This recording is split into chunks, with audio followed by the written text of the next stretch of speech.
हो रहा है। अरे ओ माधव, ये क्या 4 4 8 8 ईंट ला रहा है? भर भर कर ला। ला रहा हूँ मुनीम जी। वो क्या है ना, आग में से निकालने में हाथ जल रहा है। वाकई माधव के हाथ छाले में लिपटे थे, मगर उसे घर बैठे अपने भूखे परिवार की चिंता लगी थी, जिनके लिए हर हाल में उसे रोटी कमानी थी। देखते देखते सूरज डूब जाता है। तभी मुनीम गरीब मजदूरों को देखा कर नोट झाड़ता हुआ बोला, ए चलो चलो, हो गया काम पूरा। अब सबके सब लाइन में लग जाओ, दिहाड़ी बांटने का टाइम हो गया है। ये ले पप्पू, तेरा 200 रुपया। ये रामा, तेरा 150। और ये तुम दोनों बाप बेटे की दिहाड़ी 400 रुपया। बहुत बहुत शुक्रिया मुनीम जी। तभी बूढ़ा सुदामा लाचारी के भाव से बोला, मुनीम जी, हाथ जोड़कर आपसे एक विनती है, हमारे लायक कहीं और काम हो तो बताना। अरे फिलहाल अभी तो ये बिल्डिंग तैयार हो गई, अगर काम आएगा तो बता दूंगा भाई। गर्मी के मौसम में कहाँ उतना काम मिलता है। पहले जितना काम तो रह भी नहीं गया, आबादी इतनी बढ़ रही है, अब क्या किया जा सकता है। थकित श्रमित शरीर लिए वो सड़क पर से चलने लगते हैं, जहां लाइनों में कई गरीब परिवार थे। किसी ने तिरपाल तो किसी ने टेंट डालकर अपना छोटा ठिकाना बनाया था। देश में कितनी गरीबी हो गई है पिताजी, ऐसी धधकती गर्मी में ये लोग कैसे टेंट में रह रहे हैं।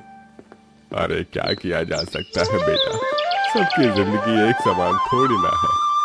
कुछ दूर पर घर आ जाता है, जिस पर टीन की छत थी, जिसमें सास नंद, गर्भवती बहू और एक बच्चा गर्मी में बेहाल थे। अजी आ गए आप दोनों? जी भाग्यवान, आज बड़ी गर्मी है। बहू, जरा पानी पिला दे। जी बाबूजी, लाती हूँ।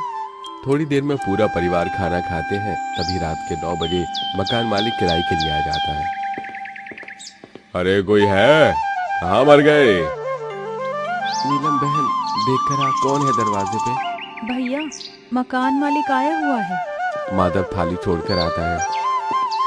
क्यों रे माधव, आज 25 तारीख हो गई, 15 तारीख को महीना लगता है, कभी भी तू टाइम से किराया नहीं देता। दे दूंगा मालिक, आपका किराया कहीं के लेकर थोड़ी ना भागे जा रहा हूँ। अरे ऐसे कैसे भाग जाएगा? चिल्लर पंडित नाम है मेरा, पाताल में से भी ढूंढ निकालूंगा। देखिए, आस पड़ोस वालों के सामने हमारी इज्जत मत उछालिए। 1-2 दिन मुझे दे दीजिए, मैं दे दूंगा किराया। मकान मालिक के जाते ही जान की चिंता के भाव से बोली, 2 दिन में किराया कहाँ से दे पाएगा बेटा, थोड़ी और मोहलत ले लेता।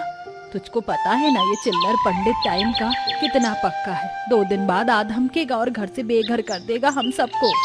बेघर होने की नौबत का सोचकर घर के मुखिया सुदामा के चेहरे पर लकीर आ जाती है। परिवार में से किसी को भी नींद नहीं आती। अजी आप सोए नहीं अब तक, जाग रहे हैं? अरे नींद नहीं आ रही भाग्यवान, सारी जिंदगी तो किराए के घर में गुजर गई। न जाने कितने अमीरों की बिल्डिंग बनाई, मगर खुद का एक घर नहीं बना पाए। इसी बेबसी में बूढ़ा सुदामा फूट फूट कर रोता है। अगले दिन दोनों काम के लिए भटकते हैं।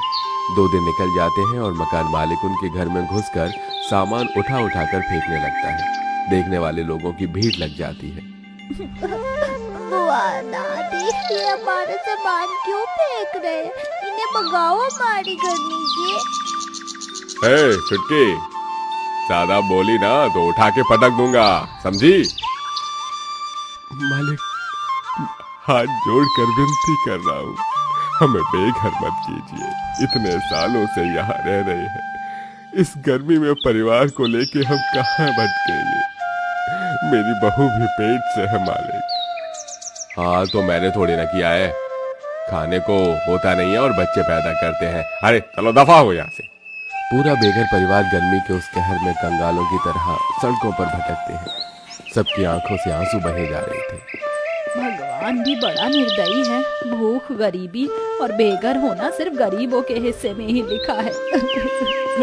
भूखे प्यासे धूप में चलते फिरते बेघर परिवार में सबसे बड़ी पीड़ा में बहू थी, जो कोख में औलाद समेटे हुए थी। माँ जी, ओह क्या हुआ भाभी? माँ देखो ना, हे भगवान, इसकी तो नस तन गई है। जा रे भगवान, इतना हरजाई क्यों है तू? बेटा कुछ कर। माधव कुसुम को गोद में उठाता है और पूरा परिवार पेड़ पौधे और छांव देखकर एक पार्क में आते हैं, मगर तभी गेट पर बैठा एक मुच्छड़ सा गार्ड गरज कर बोला, ऐसे भूखे नंगे की तरह कहां घुसे चले आ रहे हो? चल चलो भागो यहाँ से। बेटा हम पर थोड़ा तरस खाओ, हम बेघर हैं, गर्मी का मौसम है, थोड़ी देर छाया चाहिए। लेकिन ये सोसाइटी का पार्क है, ये लोग गरीबों से चिढ़ते हैं, मैं मदद नहीं कर सकता कोई भी। अंकल अंकल हमें अंदर आने दो प्लीज प्लीज। मेरी मम्मी के पेट में बाबू है, उनको हुई हो रही है, मैं हाथ जोड़ती हूँ, पैर पड़ती हूँ। मासूम सी रूही मिन्नतें मांगते हुए फूट फूट कर रोने लगी, जिसे देखकर सबका दिल फट गया।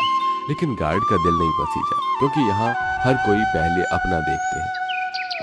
सब आंख में आंसू लिए आगे चलते हैं, मगर उनका गरीबी भरा भेष देखकर हर जगह से लोग उन्हें भगा देते। किसी तरह फुटपाथ पर ठहर कर वो रात बिताते हैं। अरे आज तो रात यही काटनी पड़ेगी, मेरे पैर फूल गए हैं। पर ये जमीन तो आग के जैसे तप रही है जी। किसी तरह हाथ पैर सिकोड़कर बेघर परिवार सो जाता है, लेकिन घर तो घर होता है। सवेरे सूरज की किरण फूटते ही एक पुलिस वाला बुलेट पर सवार आता है। अरे ये देखो, ये गरीब लुच्चे लोग कैसे सड़क पर मौज काट रहे हैं, अभी इनकी नींद हराम करता हूँ। ये कहते हुए निर्दयी पुलिस वाला सबको लाठी मारकर उठाता है। ए, चलो चलो उठ जाओ, वरना बजाऊंगा एक लाठी और। वाह, अरे ओ दरोगा बाबू, तुम लोगों की लाठी हम जैसे गरीब बेघर लाचार लोगों पर ही चलती है, कहीं अमीरों पर क्यों नहीं आजमाते हो ये डंडा? असहनी सच सुनकर पुलिस वाला दांत पीसकर एक और लाठी बूढ़ी जानकी की पतली दुबली पीठ पर दे मारता है। जानकी मचल कर रह जाती है। माँ, क्यों बुढ़िया, अब लेगी पुलिस वाले से पंगा? हाँ बोल बोल। याद रखना दरोगा, भगवान की लाठी में आवाज नहीं होती। गरीबों को जितना सता लो, वो बैठा हुआ सब देख रहा है। बोल बढ़िया। हाँ ओ बढ़िया, बोलेगी ज्यादा हड्डी तोड़ दूंगा। बाप की सड़क समझ कर डेरा जमा लेते हो, चले जाओ यहाँ से। अरे जा रहे हैं साहब, बस जा रहे हैं।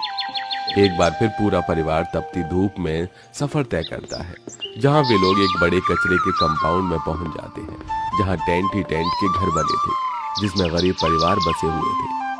अरे वाह दादाजी दादी, ये कैसे घर है? इसे टेंट घर कहते हैं रूही। तभी बहू गर्मी से बदहाल सास ससुर के हताश मुरझाए चेहरे को देखती है। माँ जी, क्यों ना हम लोग भी ऐसे ही टेंट घर बना लें, गर्मी का मौसम है, सड़क पे कब तक बेसहारा भटकेंगे। मगर बहू टेंट कहाँ से आएगा, हाथ में पैसा कौड़ी भी नहीं है। बहू सबको मशवरा देती है। पूरा परिवार कड़ी धूप में कचरा बीनते हैं, जिसे बेचकर उन्हें टेंट खरीदने लायक पैसे मिल जाते हैं। दोनों पति पत्नी कुछ ही देर में टेंट वाला घर बनाकर तैयार कर लेते हैं। पूरा परिवार तंबू के अंदर आता है। भगवान का शुक्र है सर पर छत तो आई। पर दादी ये टेंट वाला घर तो कितना छोटा है।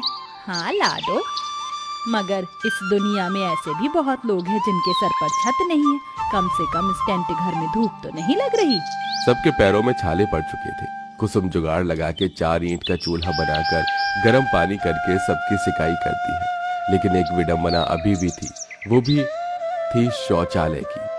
सुनो जी, घर तो बन गया, मगर इतनी गर्मी में शौचालय के लिए कहाँ जाएंगे?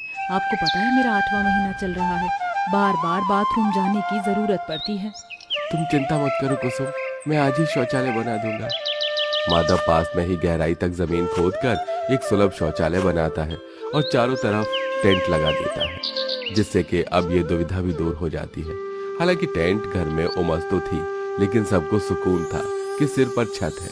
अगले दिन से माधव काम पर जाने लगता है, जिसे अब उसके घर का दाना पानी भी चलने लगता है। लेकिन ये